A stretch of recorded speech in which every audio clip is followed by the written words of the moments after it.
Hello everyone, I'm Myrza Sison and welcome to Join Lang Nang Join, where together we'll explore how we can keep saying yes to life so we can enjoy all the great experiences it can offer and live the life we want to live. So today we're going to talk about passion, how to find your passion and pursue it, unlock it for success and creativity.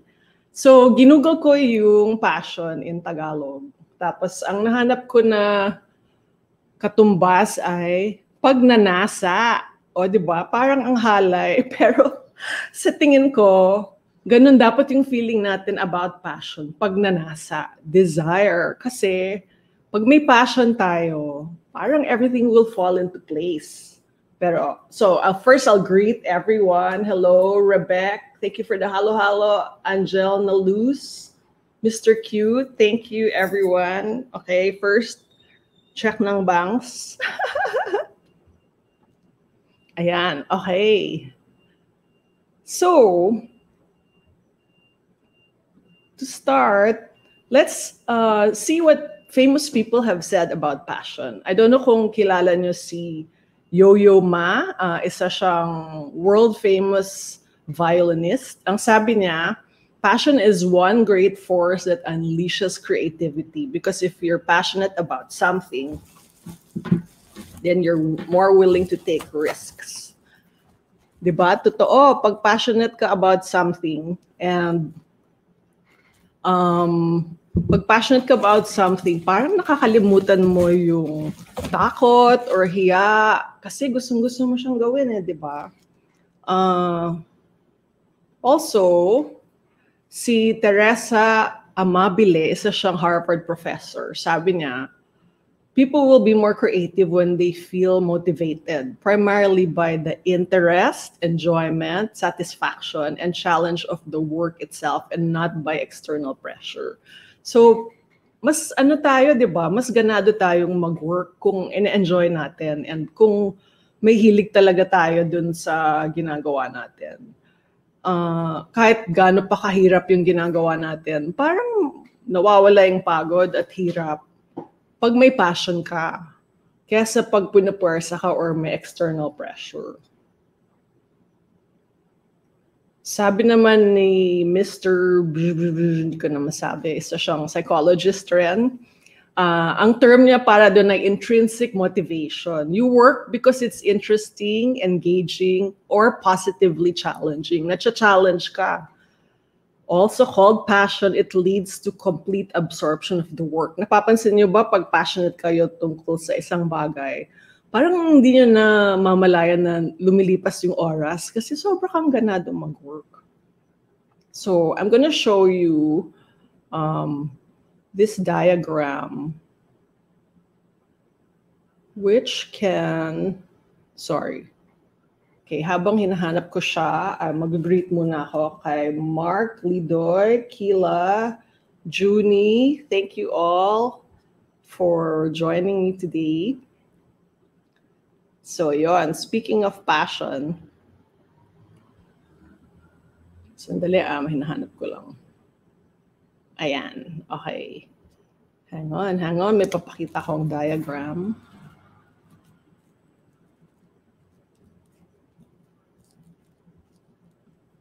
Ayan. I don't know if you can see na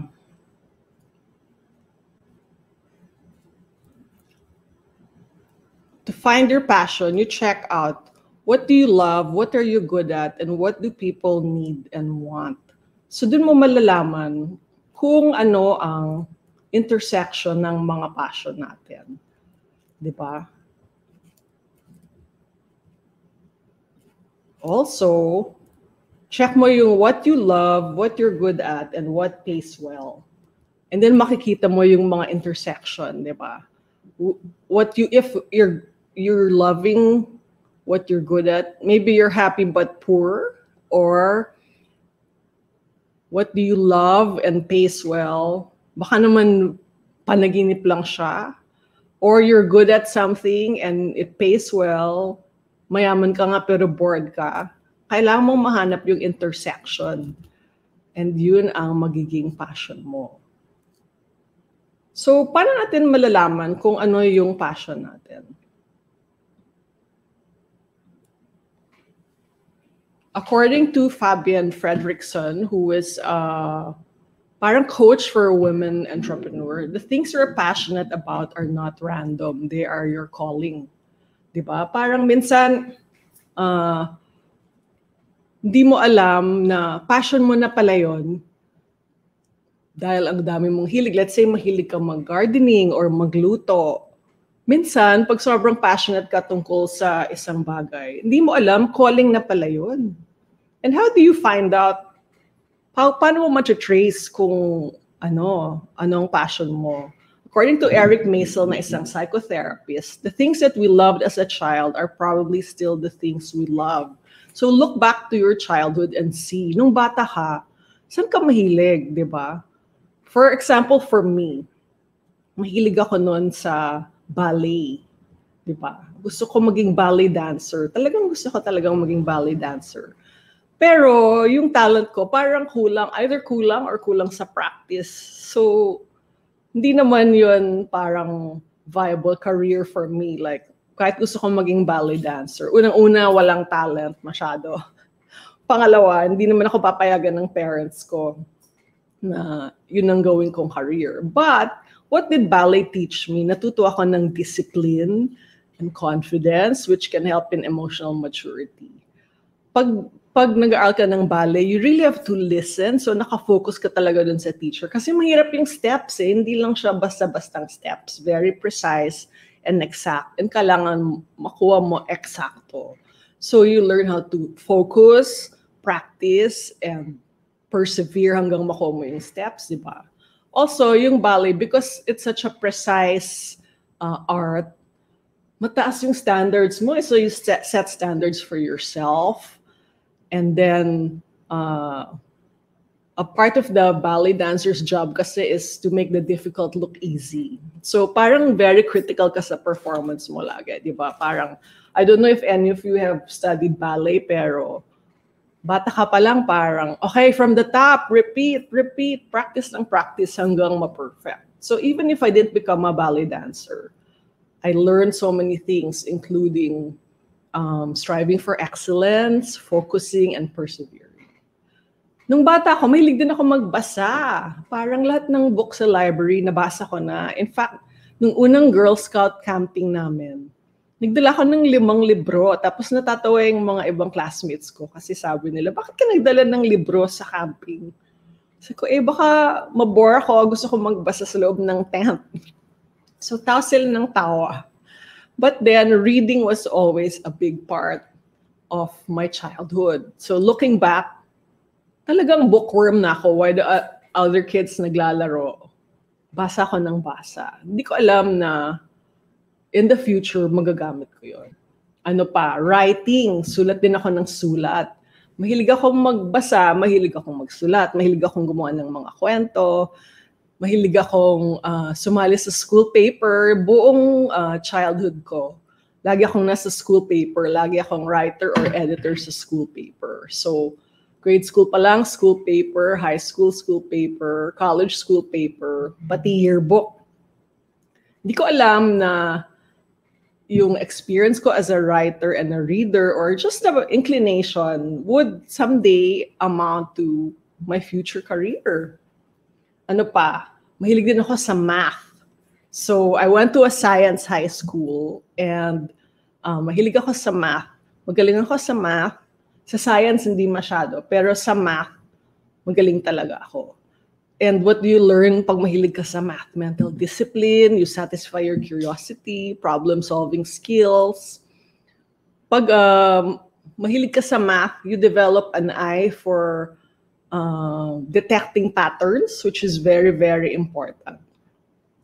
You become more logical. You also persevere, and you need to have the discipline para ma-solve yung problem. So, di ko alam na magagamit ko rin to later in life. Although, I thought na math yung magiging final career ko. Mamaya bigyan ko kaya ng background about yung career path na medyo magulo, watak-watak. Pero later, babalikan natin yung math. Also, mahilig ako sa grammar. Mahilig akong sa English. Mahilig akong mag-correct ng grammar. Mahilig akong alamin kung paano constructed ang mga sentences in English. So, okay rin yung skills and inclination to languages kasi dami mong matututunan na magagamit mo later on. Also, mahilig akong magbasa ng self-help books. Self-help books na parang kung meron akong problema noon, basta may book about the problem, feeling ko masasolve ko yung problem. Also, background ko rin, yung dad ko ang may-ari ng book sale. So, nung bata pa ako, nung binibuild pa lang na yung book sale, nag-umpisa yan sa pabenta-benta sa mga bazaar hanggang lumago ng lumago. So, I grew up surrounded by books and magazines. So, yan, nade-develop na yung mga interest. Next, magazines. Mahilig ako sa magazines. Dahil nga sa dad ko yung book sale, kami yung nagpo-process ng mga books and magazines bago siya ibenta. Kasi yung iba second hand, yung iba medyo hindi siya recent. So kaming mga bata, pinupunasan namin yung mga magazine, kami yung nagsisticker. So being surrounded by books and magazines, parang ibang klaseng pagmumulat yung na-form sa utak ko. Hindi ko alam na in the future, yung magazines, magiging career ko rin. So, anong nangyari? Paano ko nagamit lahat ng mga passion na yun? So, ito, pakita ko sa'yo. Yung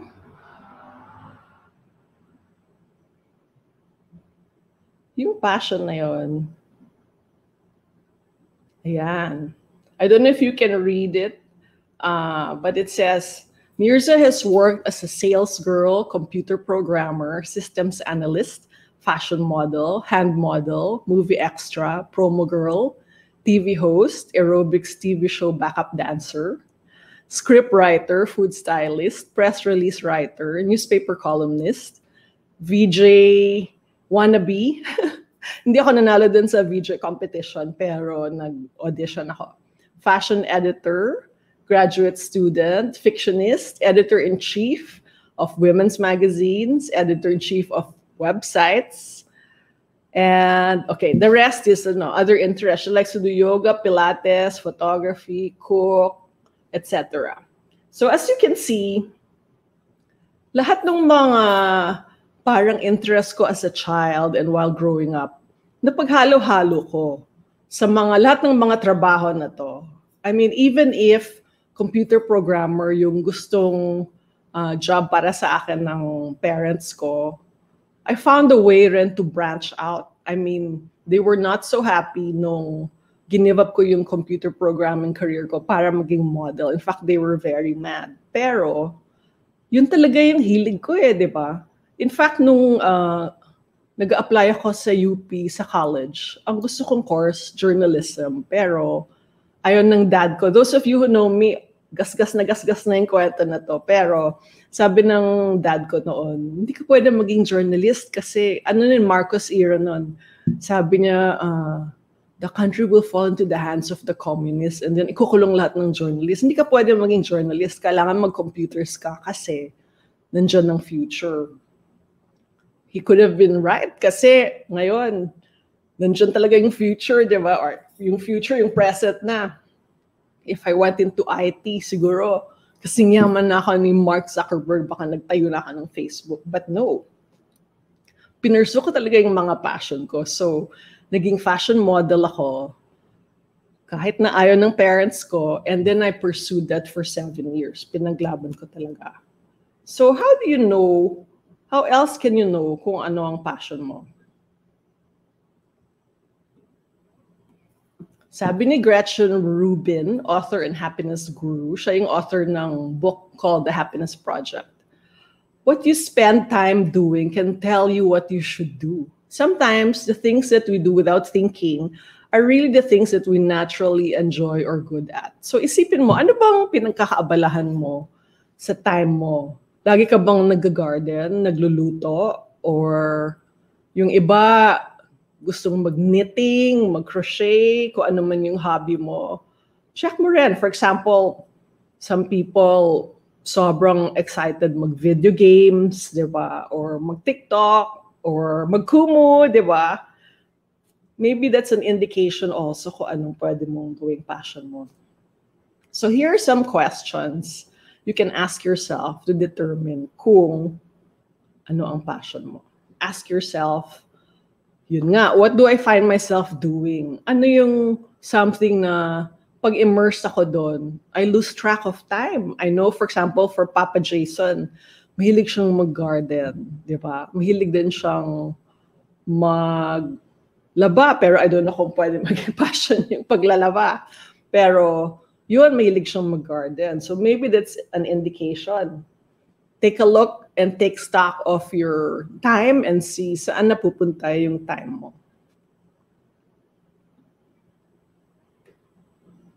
Another question to ask, is it just a hobby or pwedeng profitable passion? Diba? Mapagkakakitaan ba yun or hindi? Diba? Depende na lang kung gaano ka-strong yung passion mo. I mean, during the pandemic, I'm sure we saw how many of people's hobbies and passions turned profitable because maraming nawalan ng trabaho, maraming nawalan ng income, and so they had to make do and be resourceful about paano kikita. And a lot of people I know, especially yung mga magaling magluto, naging business nila yung pagluluto. Pwede mo rin tanungin, what would you do for nothing? Ano yung gustong-gusto mo gawin na kahit di ka bayaran, gagawin mo, di ba? Or kung sobrang yaman mo, di mo kailangang mag-worry about money, what would you be doing, di ba? Try to ask. Sabi ni Nix, it's a profitable passion. According to Jane Villa, serving my family. Oh, minsan pwede rin yung itap, serving my family. Here's another thing I want to share. Nung bata ako,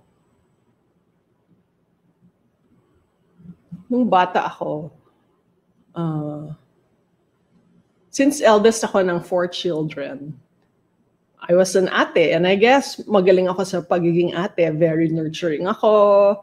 I would always try to make sure that my siblings had a lot of fun, di ba? I taught them a lot of things. Hindi ko alam na later on, yung skills and skills and experience that I had in nurturing and grooming and teaching my siblings was very essential in leadership. Ito yan ang mga staff picture ng lahat ng mga naging staff ko, from Preview to Cosmo to Marie Claire to Spot.ph to FemaleNetwork.com. So I had a very nurturing style of leadership, and I think I can attribute it to being an ate. So try and check. I mean, maybe you're bunso and you're not, an ate. Anong mga likas na skills ng mga bunso? Minsan sila yung, di ba, life of the party lagi. Lagi silang komikero, or pag middle child ka, very adaptable ka, di ba? Kasi meron kang ate, tas meron kang ate or kuya, tas merong mas nakababata sa'yo. So, what does that make you? Sometimes you're very adaptable and flexible, di ba? Skills din yun. So try to check.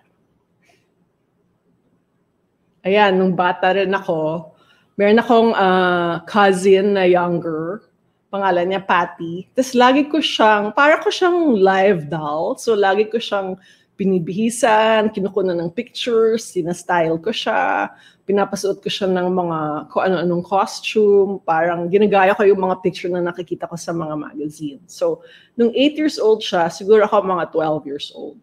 Hindi ko alam na later on, magagamit ko yun in life and my career as a magazine editor, where photography and styling are essential skills. So naging model din ako, and I think the interest in fashion and photography also helped. So here are some of my old modeling pictures, and I think dun umusbong yung interest na kakabasa ng magazine, kaka-style sa pamangkin ko, ginagawa ko siyang manika, naging sariling manika. At nagawa kong career yung modeling. Here's another one I call role modeling. Lagi akong may mga idol, diba? Mga life peg. So here we have, I don't know if you know her, Tina Chow, there's Madonna, there's Coco Chanel, there's Gloria Steinem, Helen Gurley Brown. So yan yung mga role models ko noon. And somehow, nung ginawa ko silang life peg, my passion for their lives got translated into helping myself transform with a goal of imbibing the qualities na meron sila.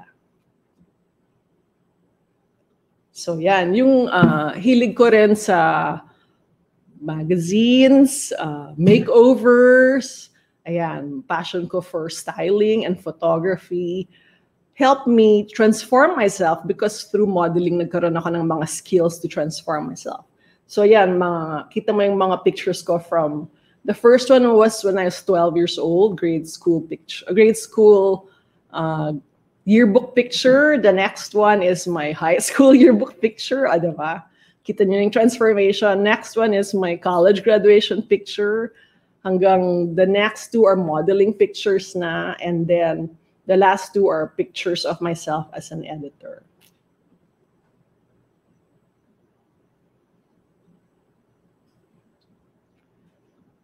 Also ask yourself, ano yung mga pinapagawa sa'yo or hinihinga ng payo lagi ng mga friends and family, di ba? Minsan ikaw yung go-to na, tawagan natin si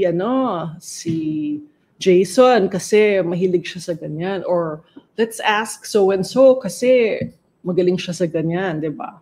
Maybe that will help you determine your passion. Then what types of things do friends, colleagues, or family usually seek your inputs to? Also, anong skills nga yung natural sa'yo? How could you possibly use those to make a living? So isipin mo, magaling ka bang magdilihensya, magdiskarte? Pag meron kang ginawa using your hands, pulido ba yung gawa mo? So these are all very good pointers to show you kung anong skills mo. Also, ask yourself, what's one moment or accomplishment that made you feel really confident? Like when you look back, sobra kang happy and proud nung nagawa mo ang, pwede mong ilista, 1, 2, 3. Let's say, sobra kang happy and proud nung nanalo yung dance group namin sa Christmas competition kasi ako yung nag-choreograph, ako yung nag-recruit ng mga dancer, ako yung nagturo ng mga steps, tapos nanalo kami, di ba? Try and see ano yung skills involved doon, where you excel. I guess magaling ka not just sa dancing, pero pag-organize ng group, magaling ka sa people skills kasi na-unite mo yung group. Magaling kang mag-delegate kasi naturuan mo sila ng steps, di ba? What were you doing and what part of it brought you most joy? Minsan din, yung kinaiinisan natin at mga problemang gusto natin i-solve, yun yung magpo-point kung ano yung passion natin. So sabi dito sa question na to, what gets your blood boiling? What's a problem in the world that you'd love to fix? So, ano yung kinaiinisan mo sa lahat na gusto mong i-fix? Nainis ka ba na maraming mahirap na sobrang hirap, tas maraming mayaman na sobrang yaman? Baka that's a problem that you wanna fix. So maybe NGO work is for you. Or halimbawa, nainis ka ba for example na let's say body positivity yung mo cause mo. Naiinis ka ba na ang tingin sa mga taong hindi payat? Naiinis ka doon? Like pag may mga nagre-remark about people's weight or pinagtatawanan sila, nakakainis ba yun for you? But maybe you are passionate enough na ipaglaban yung beauty and diversity. Or for example, nainis ka ba na may inequality, may inequality sa perception ng men and women. Nainis ka ba na may gender inequality? Diba? Minsan kung kinainisan mo ang something or may problemang gusto mo talaga i-solve, pwede mo yung i-turn into a passion. Maybe you can join an NGO. Maybe you can start writing things about these issues. You know, who knows how far you can take this passion and turn it into something really worthwhile. So let's go back to our diagram.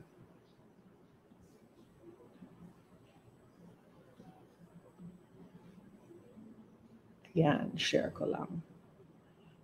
So, isipin natin na lahat, what do we love?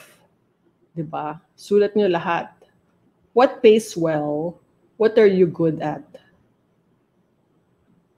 Sulat natin lahat. And then, tingnan natin yung mga intersections. Doon natin malalaman. For example, for me, I was good at math. And I had a job in computer programming. So, it paid well, but nung umpisa kasi first job ko yon. So, in the beginning, it really didn't pay well yet. But I knew that kung pinursige ko siya, baka mayaman na ako ngayon, di ba? Pero hindi ko naman kasi very big goal ang maging mayaman. Ang goal ko nun ay maging masaya. So, if we were to draw the intersection, what did I love? I loved fashion. I loved modeling. Was I good at modeling? Not yet, kasi nung umpisa, bagong career pa lang ako, di ba? Did it pay well? It could pay well kung nagpursige ako. I mean, I think any field naman, pag nagpursige ka, it can pay well if you succeed, di ba? So, what I loved was modeling. What pays well was modeling, but I was not good at it in the beginning. So, it was just a dream. So, for example, let's say modeling did not pay well. Let's say ang interest ko noon ay ballet dancing, diba? So let's say what I love is ballet dancing. Let's say I was good at it. I was good at ballet dancing. Yes. Does it pay well? I don't think it pays well unless you're like a super prima ballerina abroad, diba? So if you're content to be happy but poor, then happy naman, di ba? But if money is not really your goal, then you can live the happy and fulfilled life as a ballerina. But I don't think you can expect to be super wealthy. So let's say what I love and what pays well, or let's say I'm good at something, let's say, I was good at math. I was good at programming. Actually, I was very good in computer programming. And then it paid well, I guess, eventually in the long term. But did I love it? It was okay. Like, I was good at it and it paid well, but I did not super love it. So, anong intersection nun? You can be rich but bored and not really fulfilled. So, pag na-determine mo na tong lahat ng factors na to, at nakita mo yung intersection sa gitna, yun ang the one. So sit down and figure out, draw these circles. So ito, similar din to. Find your passion. What do you love? What are you good at? And what do people need? And what do people want? Kasi minsan, you could be interested in something na hindi high demand, di ba? So pag high demand siya, mas kikita ka. So here, if what you love to do is also what people need and want, yan ang mission mo. Let's say, I love fighting for beauty and diversity. I love making feel women that they are beautiful no matter what their size is or what their complexion is or what their hair texture is. I love to do that. What do people need and want? I think this is something that people need to hear, diba? So that can be your mission. And then what are you good at? Let's say I'm good at writing. So eventually I became good in writing and editing. And then I loved empowering women what do people need and what do people want. So that is something what people need and people want. And so I found my sweet spot. I was able to blend all my passions and things that I loved and things that I was good at. And I was able to find a platform for it, which was magazines and websites using my writing and editing. And that was how I found the sweet spot. I was doing what I love, I was doing what I was good at, and it was what people needed and wanted. So yun, it will take a lot of self-introspection bago natin to malaman. Kasi ano din yan self-awareness, di ba? So sulat mo para malaman mo. But then, hindi pwedeng passion lang. Kailangan ng creativity and action. Di ba? Kasi passion ang mag-light ng soul mo or give direction to your purpose. Tapos, parang magkaka-blinders ka about the naysayers. Naysayers yung mga bashers or yung mga nagsasabing, ano ba yan? Kalokohan lang yan. Di ba? For example, in my experience, people who did not support my modeling dream. I mean, I was already a computer programmer and I was kind of poised for a good future in information technology. But like some of my colleagues were like, i-give up mo to lahat para lang maging model. Sayang naman. So yun yung mga naysayers. Siyempre yung parents ko na upset, di ba? Yung mom ko sabi niya, kailan mo ba titigil yung kalokohan na yan at bumalik ka na dun sa career na dapat mong gawin? For them, my passion was just kalokohan, di ba? But because I'm so passionate and gustong-gusto ko talaga siyang gawin, nagkaroon ako ng blinders, parang hindi, mafi-filter out ko yung mga comments ninyo kasi ito talaga yung gusto kong gawin. So once you find your passion, magkakaroon ng light that will lead the way. So what's next is creativity. Creativity leaps over obstacles, connects the missing pieces, and solves impossible challenges. So you have to be creative about how to be able to do your passion. So for example, habang computer programmer ako, nag-try out na ako mag-modeling. So I was creative actually I was very sneaky kasi I would put client call, pero actually nag-audition na ako for mga commercials. But eventually, give up ko yun. And then, because I gave up so much, I really channeled all my creativity in building the skills and finding the network and establishing the contacts and really finding a way to penetrate the industry. That's how creative I was. And then action puts the idea in motion and keeps it going long after the uncommitted have been distracted by other objects. So hindi pwedeng, alam mo yung passion mo, creative ka about it, pero hindi mo a-actionan. Kailangan mong actionan, di ba? Kailangan mong gawan ng plan. I mean, how deep is your desire to pursue your passion in order na mag-isip ng mga action steps, di ba? Without action, walang mangyayari. They're saying nga that a goal without a deadline is just a dream. I don't remember who said that, but if you have a goal, let's say, I want to be A, B, C, D, pero wala siyang deadline, tas wala siyang action plan, it will remain a dream. How many people do we know na okay naman sila sa buhay, pero somehow they have regrets because when they think back to, let's say, their youth, they're thinking, I always wanted to do this or be this or go here or do that, pero hindi nangyari. Siguro hindi nangyari dahil hindi nila pinilit mangyari. I'm not saying, syempre iba-ibang circumstances ng iba-ibang tao, di ba? Some were just unlucky. But I think that if you have the drive to be very passionate about what you're doing, gagawa ka ng paraan. At kung hindi mo gawa ng paraan, sayang naman, di ba? It will just remain a dream. So yon, let me check to see kung ano ang mga questions nyo and comments right now. Thank you for all the followers. May Bacol, thank you. No Bird just followed me. Alan Toy, thank you for the halo. Hello to, sino pa? Lagay ko nga dito sa harap para may eye contact. And fixing the bounce. Hello, hello, hello. Yung iba numbers, mahirap basahin. Butch Ken, thank you for the halo-halo. Baka may questions kayo, type nyo naman sa chat box. CMXX, Virginia, thank you for the halo-halo. Sora Nai,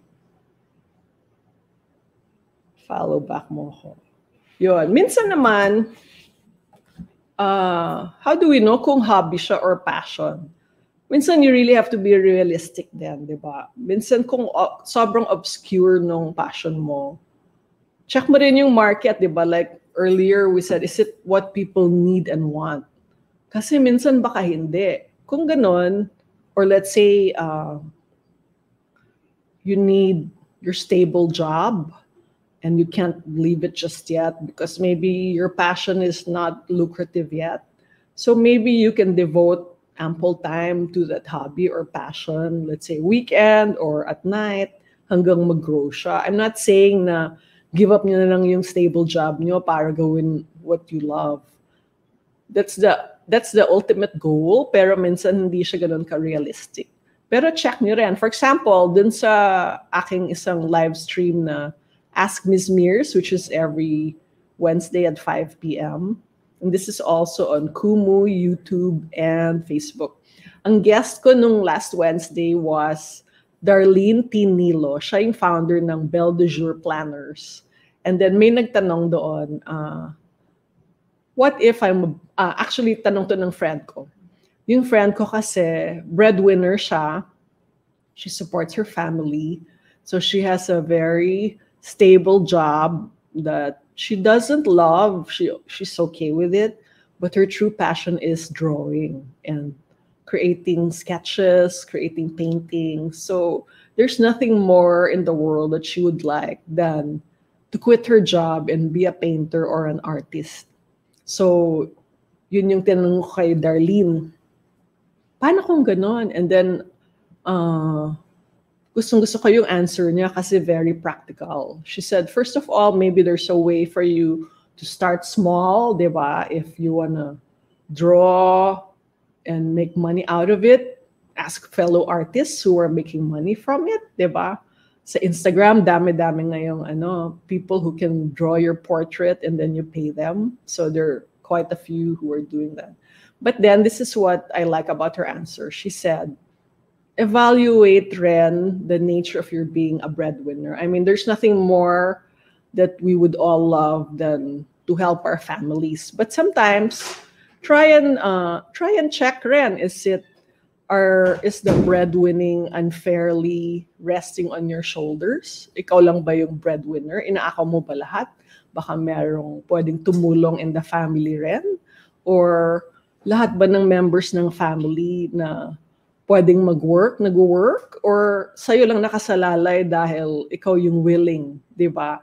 I'm not saying na talikuran yung responsibilidad, pero minsan, leave some for yourself rin. Hindi porket ikaw yung kumikita, ikaw na yung in charge sa lahat ng gastos nila. I mean, minsan, pwede namang mag-work yung parents kung hindi pa masyadong matanda, or yung mga kapatid, di ba?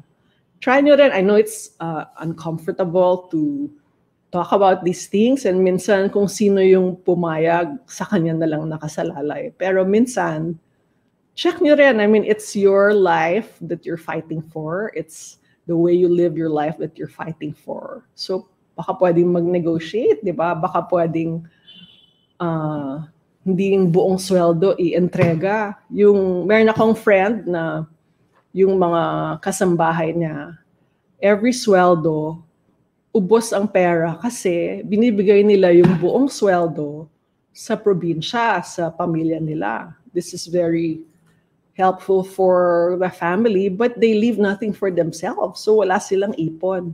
Ano lang mangyayari pag tanda nila, di ba? Wala silang ipon. And paano na lang yung buhay na gusto na rin nilang for themselves, di ba? Malay mo, meron din lahat naman ng tao may sariling aspiration and ambition, di ba? Malay mo, gusto pala nila maging something in the future, gusto pala nilang mag-aral, or gusto lang mag-develop ng skills. Pero minsan, feeling nila wala akong choice kasi kailangan ng pamilya ko yung pera.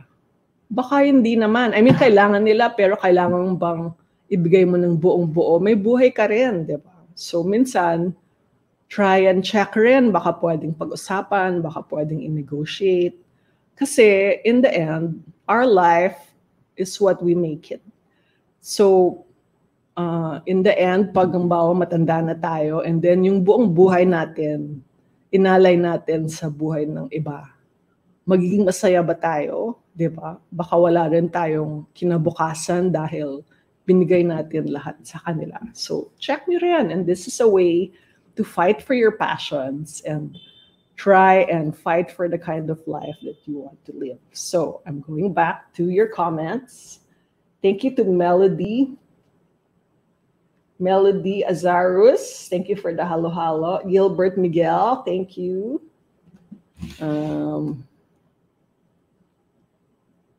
Alan Toy, Zoe, Charlene Charles, Mick XX, Virginia, thank you for following me. User 6394324. Yung iba, numbers, mahirap basahin. Yon. So, back to Darlene T, who was my guest, the founder of Belle du Jour. Sinabi rin niya sa akin na bringing up din niya na i-reevaluate yung meaning na no choice, di ba? Sabi kasi nung nagtatanong, no choice ako kasi breadwinner ko. And then she immediately corrected that notion na we always have a choice, di ba? It's not that no choice, it's just that ginawa mo siyang choice. So lahat ng decision in life, we always have a choice. It's not like wala tayong choice. Kasi kung ganun, porsahan, di ba? Pinuporsa ka ba? Pinipilit ka ba? Alam ko mahirap ang buhay ngayon, pero isipin mo rin ang sarili mo and the kind of life you want to live. So, balikan natin ang mga questions. Nagtitake ba kayo ng notes? Makakatulong to talaga. So, pwede kayong gumawa ng checklist. So, ask yourself, what do I find myself doing? What's something that when immersed in it, you lose track of time? Anong pinagkakaabalahan nyo na pag ginagawa nyo, nawawalan kayo ng sense ng time? Parang di nyo alam, 4 hours na pala yung ginagawa yung hobby na yun, di ba? Like for some, it's exercise. For some, it's gardening, di ba? For some, it's sketching or even writing. Also, ask yourself, what would you do for free? What if you didn't have to worry about money? What would you be doing? Diba? Maraming creative people na just to be able to do what they love, they'll just say, kahit hindi mo na ako bayaran, gagawin ko siya kasi hilig ko siya. So yung hilig na yun, baka pwedeng pagkakitaan in the future. Or ano yung gusto mong gawin na kahit hindi ka bayaran, game ako dyan. Bawa, pwede ka bang kumanta sa party ng friend ko? Game ako dyan kasi hilig mo siya. Diba? Sa KUMU, daming kumakanta, daming sumasayaw. Obviously, yun ang passion nila. Also, ask yourself, what are the types of things that friends, colleagues, or family usually get your input or advice about? Diba? Try to see, ikaw ba yung laging pinapag-layout ng mga poster dahil magaling ka sa graphic design? Ikaw ba yung laging tinatawagan para magluto ng something pag may party? Diba? Pwedeng passion yun. Ikaw ba yung laging pinapag-organize ng party dahil ang galing-galing mo mag-organize? Baka pwede kang maging event organizer, diba? You never know. Also ask yourself, I know it's only almost 11 a.m., but this can apply to yesterday or the week before. What are 3 things that you did that you truly enjoyed? And how can you do more of these things, di ba? Nag-enjoy ka ba nung nag-candle making kayo sa isang workshop? Nag-enjoy ka ba nung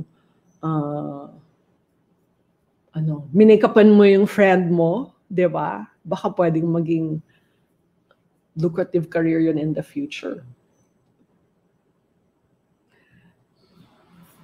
Ito, sabi ni Charlene Charles, siguro po, sobrang pag-iisip ko, isip lang ng isip, pero lack of action, naubos yung time. I wonder kung anong ibig niyong sabihin. Siguro po, ma'am, yung sobrang pag-iisip ng isip, pero lack of action, naubos yung time. I don't know if she means na may pinag-iisipan siyang possible passion, pero sa kakaisip, walang naging action, tapos naubos na yung time. That's why importante rin yung minention ko kanina na hindi enough yung passion. Kailangan rin, besides passion, may creativity and action. Kasi a goal without a deadline or a plan is just a dream. Diba? So try and find a way para maitawid yung passion into action. Otherwise, it's just a dream. But then ask yourself, Ren, realistically, hobby lang ba to or pwede maging profitable passion? These days, parang there's so much potential and there are no limits to anything. I mean, how do you even start? Google is your friend. So many things I learned from Google. Diba? I-Google mo lang anything at all na thought in your head about how to make money from. Tapos, type mo na lang kung ano, diba? Let's say, itong mga tao sa KUMU, di ba? Siguro nung bata sila ng dada, hilig nilang dumada. O pwede palang pagkakitaan. Now on KUMU, there's so many streamers that, oh my gosh, hats off kasi ang galing yung mag-fill ng time, nakakasalita. Ako nga, ito hirap na hirap. I have to prepare content. But some people, talagang natural born host kasi they can talk and talk and talk for hours and then you can earn from it pala. The Dean Elise said there are endless possibilities because of the internet. This is so true. I mean, what other time in history have you seen that because of the internet, people are earning in the comfort of their own homes? So many, for example, working moms are able to be with their kids while earning because they don't have to leave the house and they're just relying on their skills that they learned probably from the internet. There are platforms in which to sell your things. If you like to make things with your hands, whatever it is, t-shirts, handicrafts, clothes, whatever, you can sell everything on the internet. So really there's no more excuse. You just have to find a way to make it all work out. And the internet truly is your friend. There's so many ways, di ba? Minsan marami tayong excuse na sino naman ang bibili sa ginawa ko. You never know. You have to test it. You have to try, di ba? Sabi nga ni Yoda, there is no try, there's only do. Tama ba yun? Sorry to the Star Wars fans if I mangled that, but that's right. Use the internet. The internet is your best friend. Charlene Charles, ganda po ng session na ito. Nakakalibang po. Looking forward for more sessions like this. Yes, every Wednesday, catch me here on Spotlight, and we will have more self-empowering sessions. So the first time I went live on Spotlight, my topic was how to overcome shyness. And then the next one was 10 self-deprecating things we should stop saying to ourselves. Yon, marami ring nagsabing nagustuhan nila yon kasi nakakatulong talaga. So this one is how to find and pursue your passion so you can unlock it for greater success and creativity. So sabi nga ni either Confucius or Oprah or Mark Anthony, the singer, or Mark Twain, depende kung sinong lumabas sa Google search mo. Choose a job you love and you will never have to work a day in your life, which is so true because if you really like what you're doing, parang hindi siya work, di ba? For those who have actually pursued their passions and this is their work, I'm sure you all agree with me. And this is the best feeling in the world. Na you wake up every morning and instead of saying, oh man, trabaho na naman, papasok na naman, di ba? Instead of saying that, you'll be like, yes!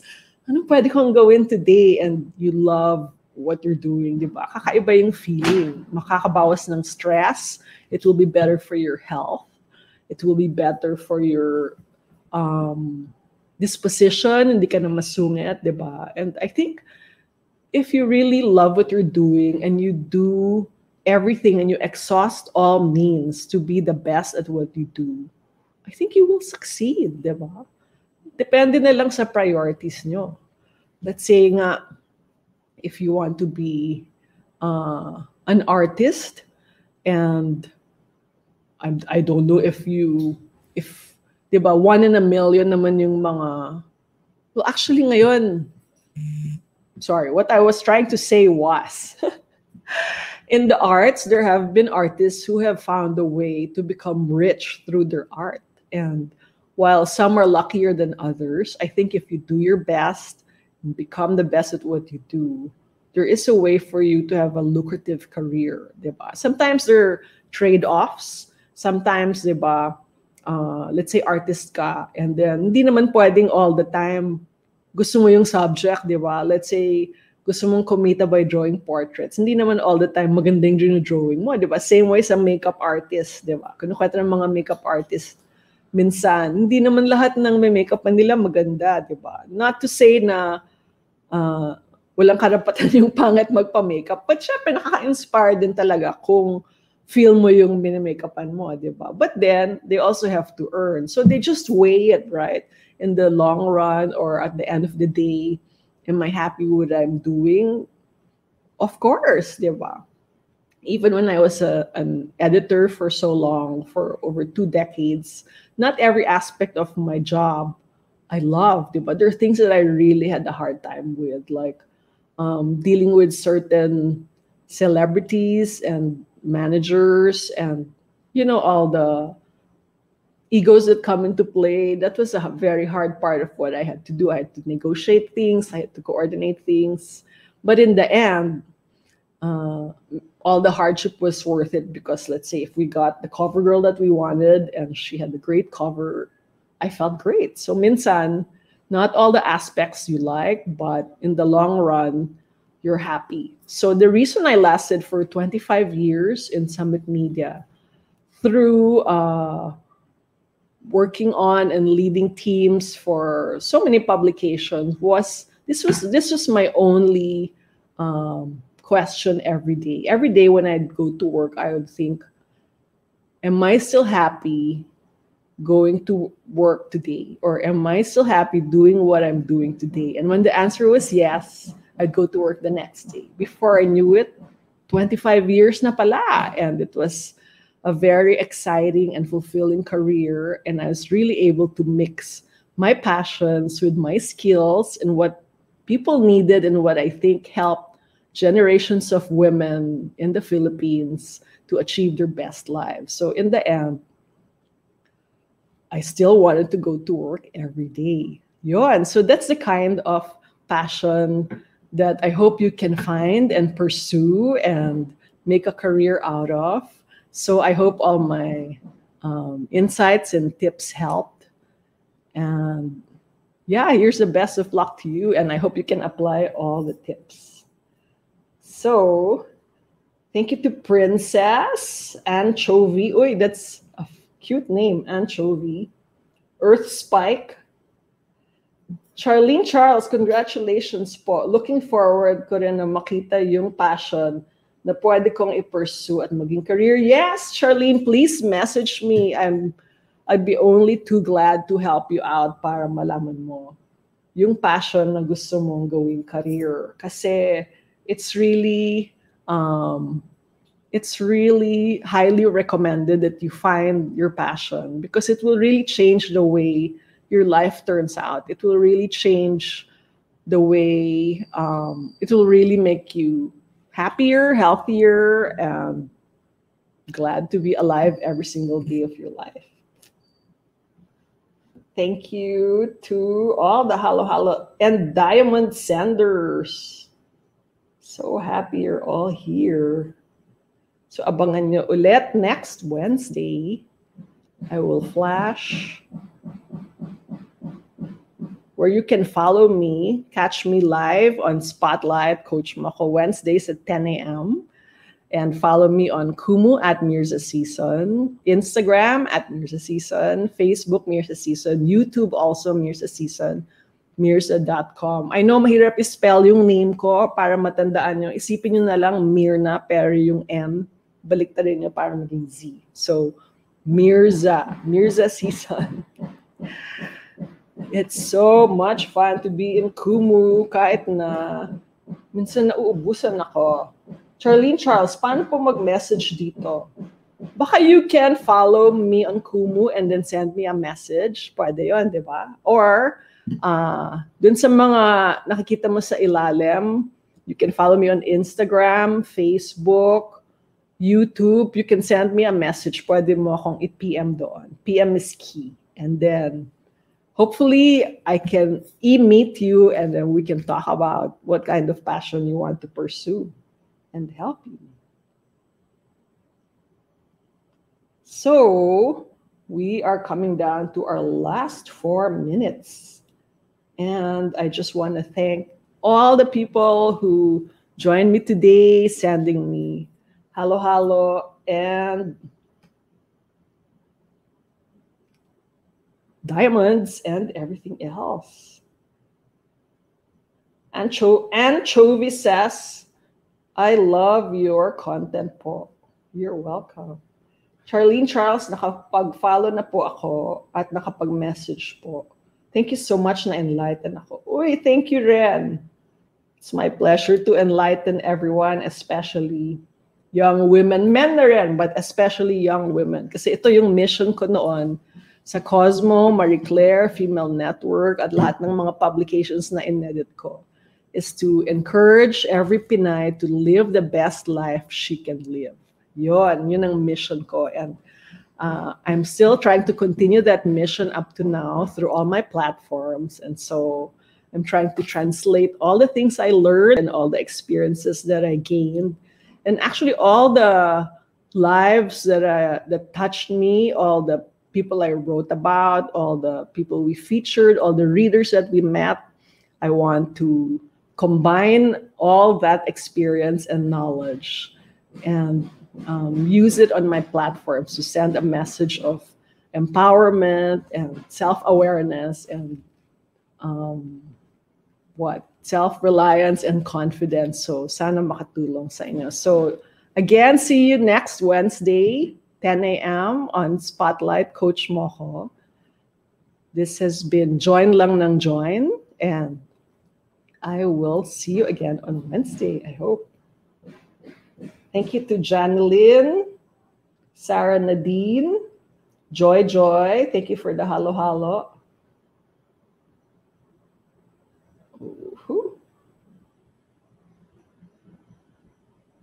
Thank you. I hope you all follow me.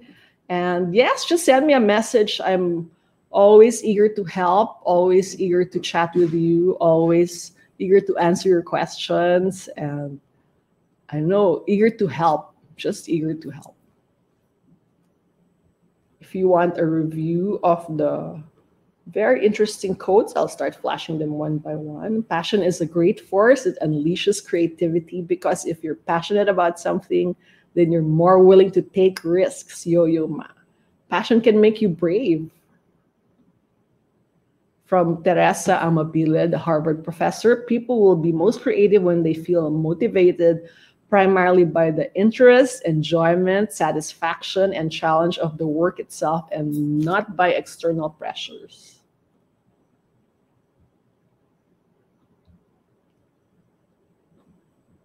They are important. The things you are passionate about are not random. They are your calling. So hindi siya coincidence. Kung nahilig ka sa something, pwede mo yung magamit in the future. Hindi siya random.